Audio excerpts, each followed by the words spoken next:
Hello traders. ఈ PCBL స్టాక్‌లో past 2 months నుంచి ఒక సైడ్ వేస్ మూవ్‌మెంట్ అయితే కనిపిస్తుంది. సో, నెక్స్ట్ బులిష్ మూవ్‌కి రెడీయా? లేదా మళ్ళీ కరెక్షన్ అవుతుందా? సో, ఈ వీడియోలో క్లియర్‌గా టెక్నికల్ అనాలిసిస్‌తో తెలుసుకుందాం. సో, ఈ స్టాక్ అయితే లాంగ్ టర్మ్ వ్యూలో అప్ ట్రెండ్‌లో అయితే కనిపిస్తుంది. కానీ షార్ట్ టర్మ్‌లో రీసెంట్‌లో ప్రైస్ చూస్తే కన్సాలిడేషన్ జోన్‌లో అయితే కనిపిస్తుంది.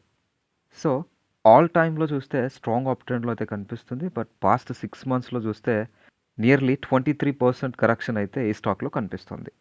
ఇక రీసెంట్ 20 డేస్ వాల్యూమ్ చూస్తే కూడా బయింగ్ ఇంట్రెస్ట్ అయితే అంతగా కనిపించడం లేదు. ఇక ఆర్ఎస్ఐ అయితే న్యూట్రల్ కండిషన్‌ని ఇండికేట్ అయితే చేస్తుంది. సో, ఇక ఫైనల్‌గా ఈ స్టాక్‌లో కీ లెవెల్స్ అయితే ఏంటో చూద్దాం.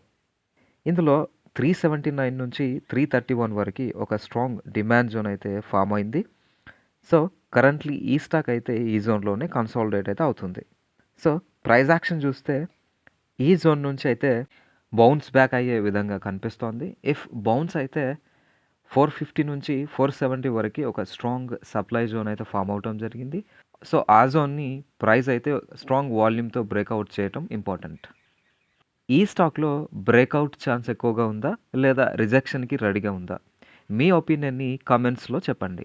మరియు ఇలాంటి టెక్నికల్ అనాలిసిస్ వీడియోస్ కోసం మన ఛానల్‌ని సబ్స్క్రైబ్ చేస్తూ లైక్ చేయండి.